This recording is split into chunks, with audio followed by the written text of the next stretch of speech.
নমস্কাৰ মই ডক্টৰ ৱাছিম হকে আপোনালোক সকলোকে মোৰ চেনেল ফিজিঅ'ডিহালৈ স্বাগতম জনাইছোঁ।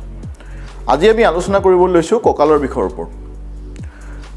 পোনপ্ৰথমে মই আপোনালোকৰ আগত এইটো কথা ক'ব বিচাৰোঁ যে কঁকালৰ বিষ কোনো বেমাৰ নহয় বা অসুখ নহয়, ই এটা বেমাৰৰ লক্ষণহে মাথো। গতিকে কোনো লোকে যদি কঁকালৰ বিষত ভুগে তেনেহ'লে পোনপ্ৰথমে তাৰ কাৰণটো ওলোৱাটো খুবেই প্ৰয়োজন। সাধাৰণতে বহুতো কাৰণত কঁকালৰ বিষ হয়। তাৰে প্ৰধান কাৰণকেইটা হ'ল, ১ নম্বৰ হ'ল লিগামেণ্টবিলাক দুৰ্বল হ'লে, অৰ্থাৎ ৰাজহাড়ডালক চাৰিওকাষে বান্ধি ৰখা লিগামেণ্টবোৰ যদি উইক হৈ পৰে তেনেহ'লে আমাৰ কঁকালৰ বিষ হ'ব পাৰে। ২ নম্বৰ হ'ল কঁকালৰ চাৰিওকাষে থকা মাংসপেশীবিলাক যদি উইক হৈ যায় বা জোখতকৈ বেছি কঠোৰ হৈ যায়, যাক আমি স্পাজম বুলি কওঁ, তেনেকুৱা হ'লেও কঁকালৰ বিষ হ'ব পাৰে। ৩ নম্বৰ, কঁকালৰ অংশত যদি কোনোবা নাৰ্ভ চেপা খাই যায় বা চেপা খাই পৰে তেতিয়াও আমাৰ কঁকালৰ বিষ হ'ব পাৰে। ৪ নম্বৰ, ৰাজহাড়ৰ গঠন কৰা ভাৰ্টিব্ৰাবিলাক যদি ইডালে আনডালৰ ওপৰত পিছল খাই যায় বা দুডাল ভাৰ্টিব্ৰাৰ মাজত থকা ডিস্কখন জেগাৰ পৰা ওলাই যায়, যাক আমি স্লিপ ডিস্ক বুলি কওঁ, তেতিয়াও কঁকালৰ বিষ হ'ব পাৰে। ৫ নম্বৰ, বৃক্কত হোৱা পাথৰ বা টিউমাৰৰ কাৰণেও কঁকালৰ বিষ হ'ব পাৰে। ৬ নম্বৰ, ৰাজহাড়ত হোৱা বিভিন্ন ৰোগ যেনে ব'ন কেঞ্চাৰ, টিউবাৰক্ল'চিছ বা ৰাজহাড়ৰ ফ্ৰেকচাৰ হ'লেও কঁকালৰ বিষ হ'ব পাৰে। ৭ নম্বৰ, মাত্ৰাধিক গধুৰ কাম কৰা বা মাত্ৰাধিক যাত্ৰা কৰিলেও কঁকালৰ বিষ হ'ব পাৰে। ৮ নম্বৰ, কেতিয়াবা আমাৰ শৰীৰত যদি ভিটামিন ডি, কেলছিয়াম, মেগনেছিয়াম আদি খনিজ লৱণৰ পৰিমাণ কমি যায় তেতিয়াও কঁকালৰ বিষ হ'ব পাৰে। ৯ নম্বৰ, মহিলাসকলৰ ক্ষেত্ৰত গৰ্ভৱতী অৱস্থা বা ঋতুস্ৰাৱৰ সময়তো কঁকালৰ বিষ হ'ব পাৰে। তো এই গোটেই অসুবিধাবোৰৰ কাৰণে কঁকালৰ বিষ হয়।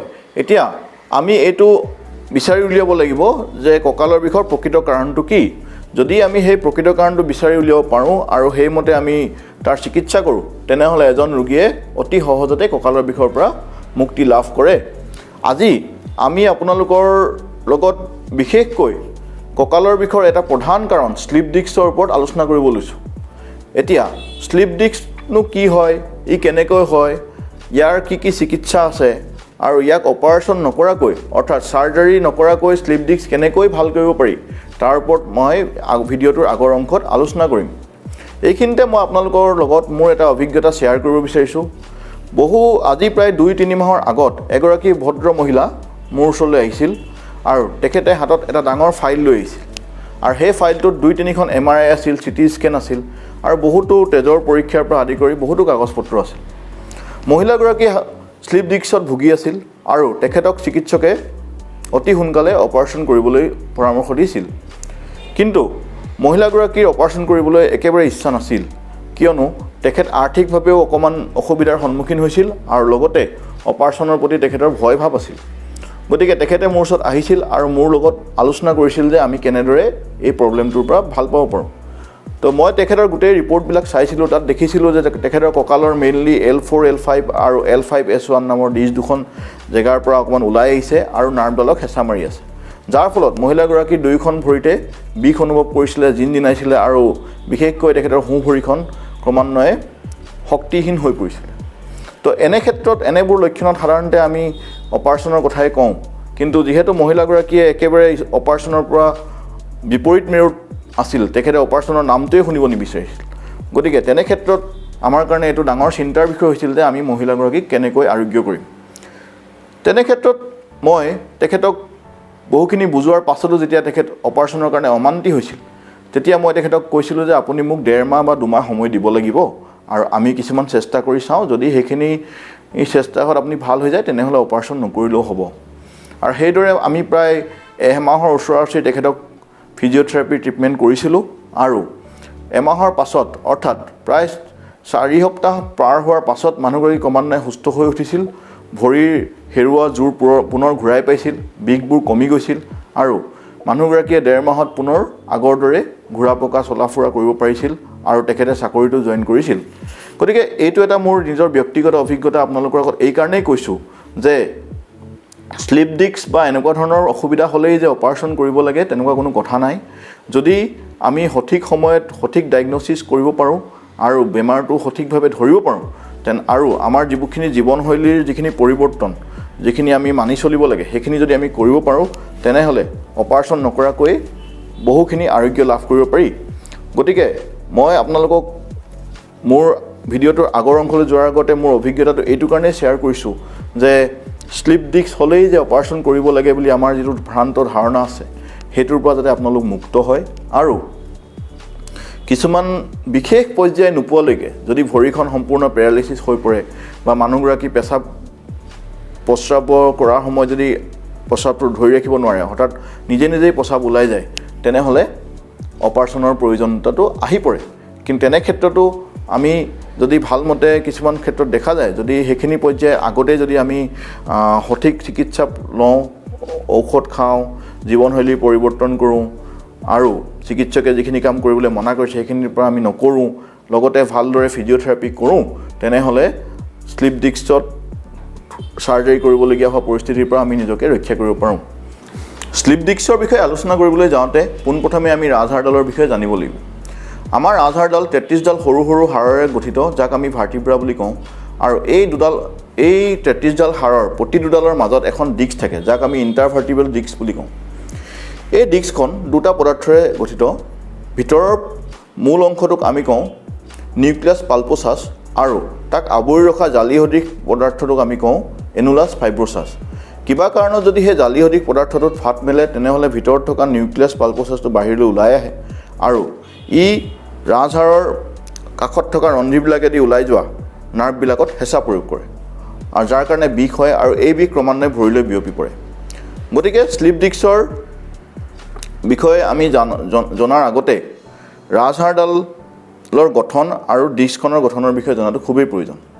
শ্লিপ ডিস্কৰ প্ৰধান কাৰণসমূহ হ'ল এজ ফেক্টৰ বা বয়স, 2 নম্বৰ কঁকালত দুখ পোৱাকৈ কিবা ইঞ্জুৰি হ'লে বা খেলা ধূলা কৰোঁতে কঁকালত দুখ পালে বা কঁকাল ঠেকেচা খাই পৰিলেও শ্লিপ ডিস্ক হ'ব পাৰে, 3 নম্বৰ মাত্ৰাধিক ওজন থকা বস্তু দাঙিলে বা ওজন ভাৰী বস্তু ডঙা কাম কৰিলে শ্লিপ ডিস্ক হ'ব পাৰে, নতুবা বেয়া ৰাস্তাত যাত্ৰা কৰিলে বা অতিমাত্ৰা বেয়া ৰাস্তাত যদি আমি দুচকীয়া বা তিনিচকীয়া বাহন ব্যৱহাৰ কৰোঁ তেতিয়া তাৰ কাৰণেও শ্লিপ ডিস্ক হ'ব পাৰে। 4 নম্বৰ হ'ল আমি দীৰ্ঘদিন ধৰি যদি কোমল তুলি বা মেট্ৰেছত শুওঁ তেতিয়াও শ্লিপ ডিস্ক হ'ব পাৰে, বা কিবা কাৰণত যদি বহুদিন অসুখ হোৱাৰ কাৰণে বিচনাত পৰি থাকিবলগীয়া হয় তাৰ কাৰণেও শ্লিপ ডিস্ক হ'ব পাৰে। 5 নম্বৰ হ'ল বংশগত কাৰণ থাকিব পাৰে, বহু ক্ষেত্ৰত দেখা যায় বংশগতভাৱেও শ্লিপ ডিস্ক হয়। আৰু শেষৰটো হ'ল অতিমাত্ৰা ধূমপান সেৱন কৰিলেও শ্লিপ ডিস্ক হ'ব পাৰে। এইকেইটা কাৰণতে সাধাৰণতে শ্লিপ ডিস্ক হোৱা দেখা যায়। শ্লিপ ডিস্কৰ 4টা স্তৰ থাকে। তাৰে প্ৰথম স্তৰটোক আমি কওঁ ডিস্ক ডিজেনেৰেশ্যন, 2 নম্বৰটোক আমি কওঁ প্ৰলাপছ, 3 নম্বৰটো হ'ল এক্সক্ৰুশ্যন আৰু 4 নম্বৰটো হ'ল ছিকুৱেষ্ট্ৰেশ্যন। এই 4টা কাৰণৰ 4টা স্তৰত সাধাৰণতে শ্লিপ ডিস্ক হয়। এতিয়া যিটো প্ৰথম আৰু দ্বিতীয় কাৰণটো খুব সহজেই মেনেজেবল হয়, কিন্তু তৃতীয় আৰু চতুৰ্থৰ কাৰণটোৰ কাৰণে অকণমান চাৰ্জাৰীৰ সহায় ল'বলগীয়া কেতিয়াবা হয়। গতিকে আমি আৰ্লি ডায়েগন'চিছত প্ৰথম আৰু দ্বিতীয় স্তৰটোৰে থকাটো বিচাৰোঁ, যাৰ কাৰণে সহজেই ঔষধ, ফিজিঅ'থেৰাপি আৰু লাইফষ্টাইল মডিফিকেশ্যনৰ থ্ৰুৱেদি বা জৰিয়তে আমি সোনকালে আৰোগ্য লাভ কৰোঁ। কিন্তু তৃতীয় আৰু চতুৰ্থ স্তৰত কিছু ক্ষেত্ৰত চাৰ্জাৰীৰ কথা আহি পৰে। গতিকে আমি আপোনালোকক অনুৰোধ কৰোঁ যে আপোনালোকে কঁকালৰ বিষ হ'লে তাক সহজভাৱে নলয়, আপোনাৰ ওচৰৰ চিকিৎসকৰ লগত পৰামৰ্শ কৰি কাৰণটো ধৰা পেলাই, স্তৰটো ধৰা পেলাই সোনকালে চিকিৎসা কৰিলে খুব কম সময়ত, খুব কম খৰচত সম্পূৰ্ণ আৰোগ্য লাভ কৰিব পাৰি। এতিয়া আমি আলোচনা কৰিম শ্লিপ ডিস্কৰ লক্ষণসমূহ কি। শ্লিপ ডিস্কৰ লক্ষণসমূহৰ প্ৰথম লক্ষণটো হ'ল কঁকালৰ বিষ, 2 নম্বৰটো হ'ল দুখন ভৰি বা এখন ভৰি জিনজিনাব পাৰে, অৰ্থাৎ ৰোগীজনৰ 2খন ভৰি একেলগেও জিনজিনাব পাৰে, নতুবা কেৱল মাত্ৰ এখন ভৰি জিনজিনাব পাৰে। 3 নম্বৰটো হ'ল ভৰিৰ তলৰ অংশ 2খনেই হওক বা এখনেই হওক আপোনাৰ অৱস ভাৱ অনুভৱ কৰিবলগীয়া হয়, অৰ্থাৎ ভৰিখন তলৰ অংশটো পেৰালাইচিছৰ দৰে হ'ব পাৰে, ভৰিৰ পৰা চেণ্ডেলযোৰ ওলাই যাব পাৰে বা ভৰিখনেৰে খুব ঘনাই উজত খাব পাৰে। যদি এনেকুৱা ধৰণৰ হয় সেইটো আমি শ্লিপ ডিস্কৰ লক্ষণ বুলি ধৰি লওঁ। 3 নম্বৰ চতুৰ্থ লক্ষণটো হ'ল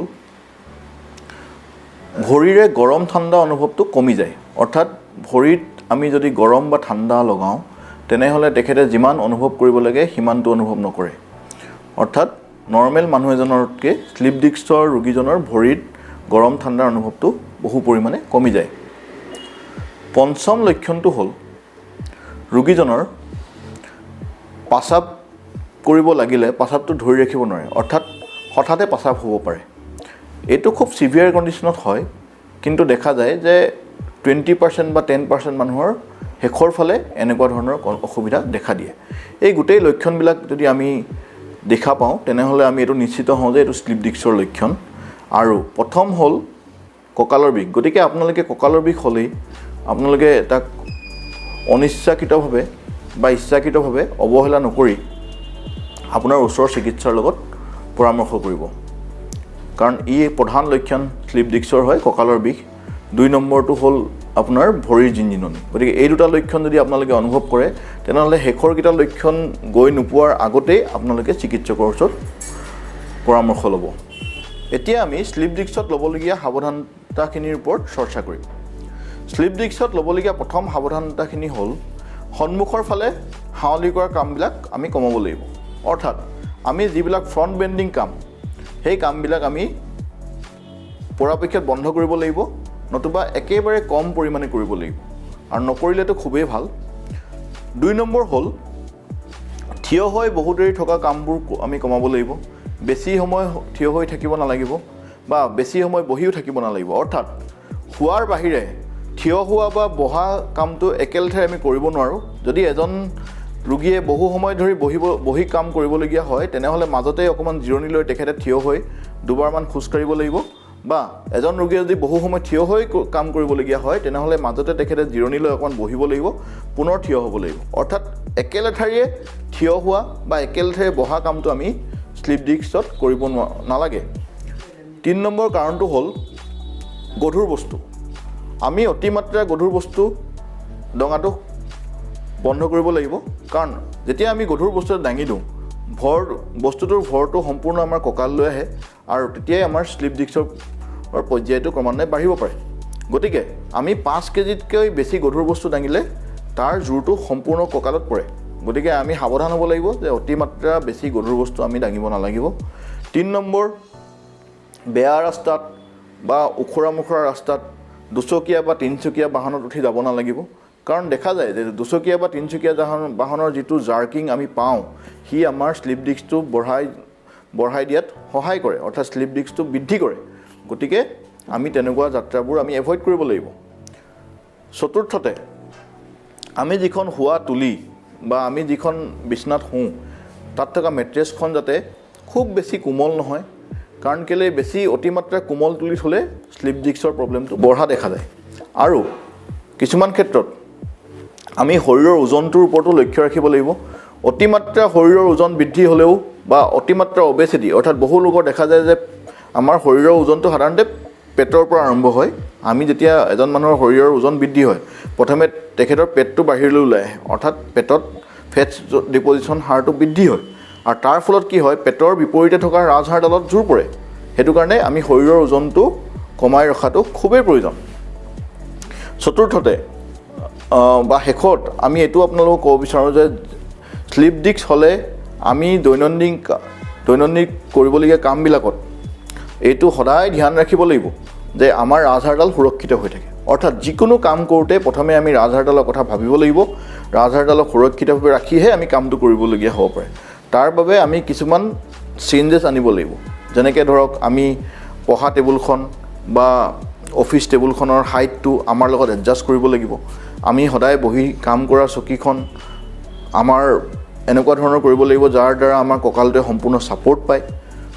আমাৰ যিখন গাড়ী আমি চলাই যাওঁ সেই গাড়ীখনৰ ছিটটো আমি লক্ষ্য কৰিব লাগিব, বা আমি জোতা পিন্ধোতে বা তললৈ হাউলি কৰা কামবিলাক কৰোঁতে, বা আমি মহিলাসকলে কিটচেনত কাঁহী বাতি ধুওঁতে বা কাপোৰ ধুওঁতে যাতে আপোনালোকে অতিমাত্ৰা চাপৰ তুলত বা আপোনাৰ পীড়াত বহি যাতে কাম নকৰে যাৰ দ্বাৰা কঁকালত জোৰ পৰে, তেনেকুৱাবিলাক আমি লক্ষ্য ৰাখিব লাগিব। আৰু গৰ্ভৱতী মহিলাসকলৰ ক্ষেত্ৰত মই কওঁ যে তেওঁলোকে অকণমান বেছিকৈ সাৱধান হোৱা খুবেই প্ৰয়োজন, কাৰণ কেলৈ গৰ্ভৱতী অৱস্থাত আমি পটককৈ যিকোনো ঔষধ আমি খাব নোৱাৰোঁ। গতিকে আমি তেনেকুৱা মহিলাসকলে শ্লিপ ডিস্কত ভুগিলে আমাৰ বহু অসুবিধা আহি পৰে।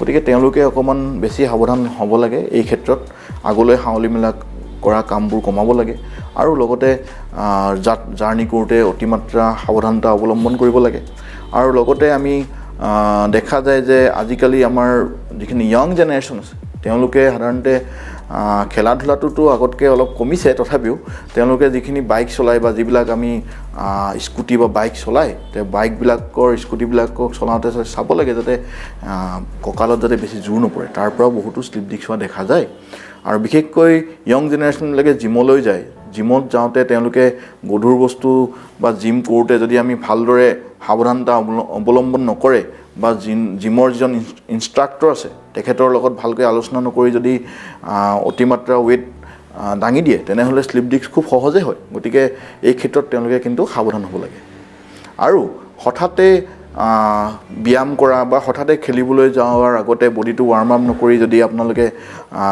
বহুদিন ঘৰত বিৰতিৰ মূৰত হঠাতে আপুনি জিমলৈ গৈছে বা হঠাতে আপুনি খেলিবলৈ গৈছে তেনেহ'লে আপোনালোকে যদি বডিটো ৱাৰ্ম আপ নকৰে তাৰ পৰাও কিন্তু শ্লিপ ডিস্ক হোৱাৰ সম্ভাৱনা খুব বেছি গতিকে এই গোটেই কথাখিনি আগত ৰাখি আমি যদি সাৱধানতা অৱলম্বন কৰোঁ আৰু প্ৰয়োজন সাপেক্ষে আমি কঁকালত বেল্ট পিন্ধোঁ যাৰ শ্লিপ ডিস্কৰ অসুবিধা আছে তেওঁলোকে যে বেল্টডাল যদি পিন্ধি থাকে আৰু দৈনন্দিন কৰা কামবিলাকত যদি আমি অকণমান ৰাজহাড়ডালৰ ওপৰত চকু দিওঁ তেনেহ'লে আমি শ্লিপ ডিস্কৰ প্ৰব্লেমটোৰ পৰা খুব সোনকালে হাত সাৰিব পাৰোঁ বা উপশম পাব পাৰোঁ গতিকে আমি ভিডিঅ'টোৰ আগৰ অংশত আমি শ্লিপ ডিস্ক হোৱা ব্যক্তিসকলে বা ৰোগীসকলে কেইটামান কৰিবলগীয়া ব্যায়াম আমি দাঙি ধৰিম গতিকে আপোনালোকে ভিডিঅ'টো আগলৈ চাই থাকক আৰু এইখিনিতে মই আপোনালোকক ক'ব বিচাৰোঁ যে আমি এই ভিডিঅ'বিলাক জনসচেতনতাৰ কাৰণেহে আগবঢ়াইছোঁ অৰ্থাৎ এৱাৰনেছৰ কাৰণে আগবঢ়াইছোঁ গতিকে আপোনালোকে যদি ভিডিঅ'বিলাক ভাল পাইছে বা ভিডিঅ'বোৰ চাই আপোনালোকে নিজকে উপকৃত হৈছোঁ বুলি ভাবিছে তেনেহ'লে আমাৰ ভিডিঅ'বিলাক আপোনালোকে শ্বেয়াৰ কৰিব লাইক কৰিব আৰু আপোনজনক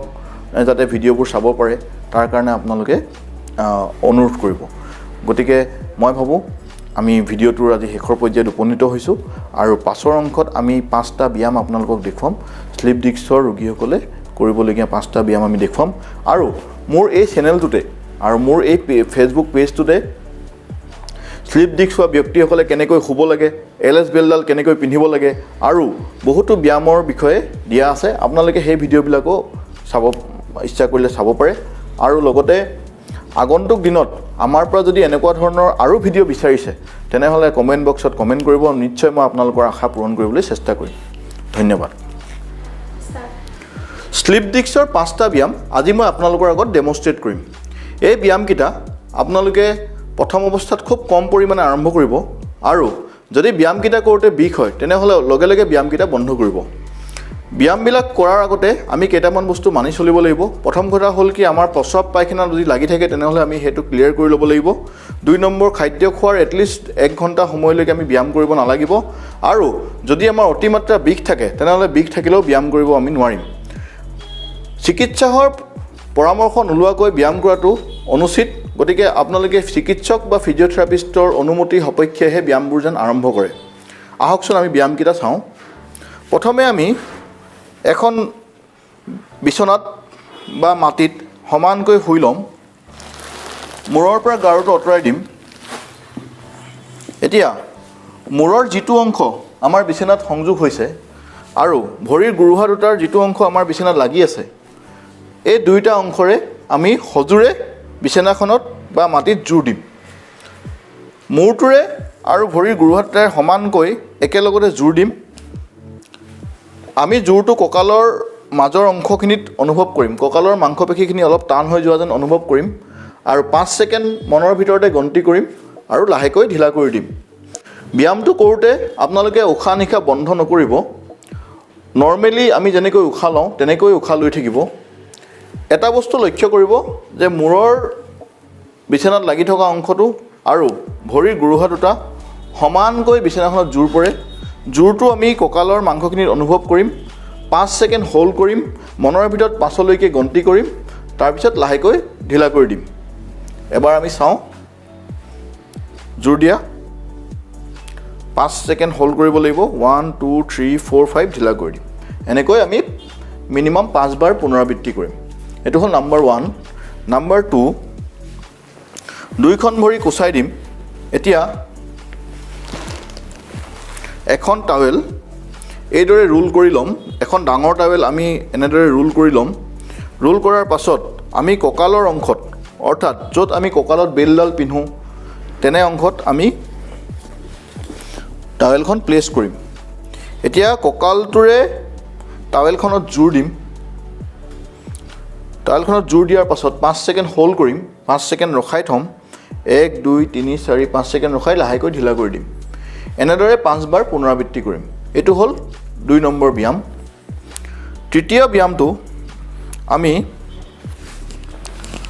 তললৈ পেট কৰি কৰিম, অৰ্থাৎ সম্পূৰ্ণ তললৈ ঘূৰি দিম আৰু পিঠিখন ওপৰলৈ দিম। এনেদৰে হোৱাৰ পাছত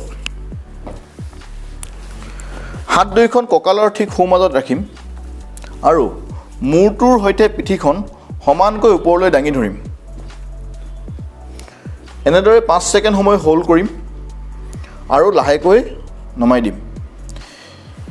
এই দাঙি ধৰাটো আপোনালোকৰ নিজৰ ওপৰত ডিপেণ্ড কৰিব যে কিমানখিনিলৈকে আপোনালোকে নিজকে দাঙিব পাৰে। কোনো এক্সট্ৰা এফৰ্ট দিব নালাগে, অধিক জোৰ দিবলৈও প্ৰয়োজন নাই। নৰ্মেলি আমি অকণমান ওপৰলৈ উঠি আহিলে হ'ল। আমি এইটো অনুভৱ কৰিব লাগে যে আমাৰ কঁকালৰ মাংসপেশীখিনিত জোৰ যাতে পৰে, অলপ জোৰ অনুভৱ কৰোঁ। আমি কঁকালৰ মাংসপেশীখিনি অকণমান সংকোচন অনুভৱ কৰিব লাগে। 5 ছেকেণ্ড ৰখাই থ'ব, লাহেকৈ ঢিলা কৰি দিব। এনেকৈ 5 বাৰ পুনৰাবৃত্তি কৰিব। এইটো হ'ল আমাৰ 3 নম্বৰ ব্যায়াম। এতিয়া আমি 4 নম্বৰ ব্যায়ামটো আপোনালোকক দেখাম। পুনৰ হাত দুখন সমানকৈ ৰাখিম আৰু ভৰিখন আঁঠুটো চিধাকৈ ৰাখি কঁকালৰ পৰা পিছলৈ দীঘলকৈ দাঙি দিম। যিখিনিলৈকে আমি একো অসুবিধা নাপাওঁ সিমানখিনিলৈকে দাঙিব লাগে। এনেদৰে দাঙি 5 ছেকেণ্ড ৰখাই থ'ম, লাহেকৈ আকৌ নমাই দিম।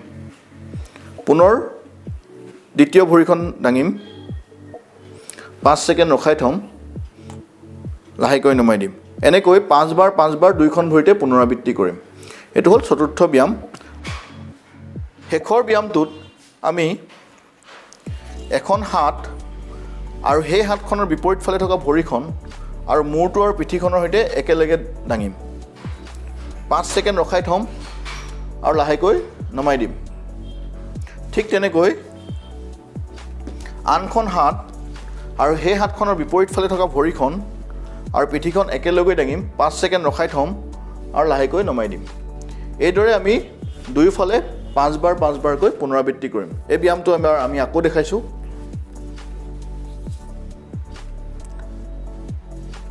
অপজিট হাত আৰু অপজিট ভৰিখন একেলগে দাঙিব লাগে। মূৰটোৰ সৈতে 5 ছেকেণ্ড ৰখাই থ'ব লাগে, নমাই দিব লাগে।